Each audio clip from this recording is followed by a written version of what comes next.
ராமேஸ்வரத்தில் காதலிக்க மறுத்த +2 மாணவியை கத்தியால் குத்தி கொலை செய்த இளைஞர் கைது செய்யப்பட்டுள்ளார். ராமேஸ்வரம் நகராட்சி சேராங்கோட்டை பகுதியைச் சேர்ந்த மீனவர் மாரியப்பன் மகள் ஷாலினி ராமேஸ்வரம் பர்வதவர்த்தினி அரசு மகளிர் மேல்நிலைப் பள்ளியில் +2 படித்து வந்தார்.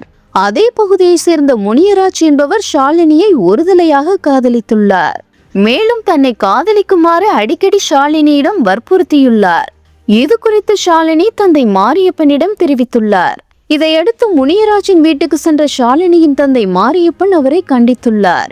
இந்நிலையில் நேற்று காலை ஷாலினி வீட்டிலிருந்து பள்ளிக்கு சென்று கொண்டிருந்தார்.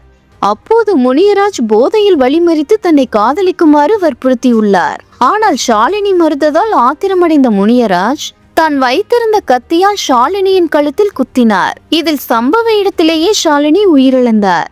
தகவல் அறிந்த ராமேஸ்வரம் துறைமுக போலீசார் ஷாலினியின் உடலை மீட்டு பிரேத பரிசோதனைக்காக அரசு மருத்துவமனைக்கு அனுப்பினர். மேலும் முனியராஜை கைது செய்துள்ளனர். தகவல் அறிந்து வந்த மாணவியின் உறவினர்கள் ராமேஸ்வரம் அரசு மருத்துவமனை முன் திரண்டு கொலையாளியை தங்களிடம் ஒப்படைக்க கோரி சாலை மறியலில் ஈடுபட்டனர்.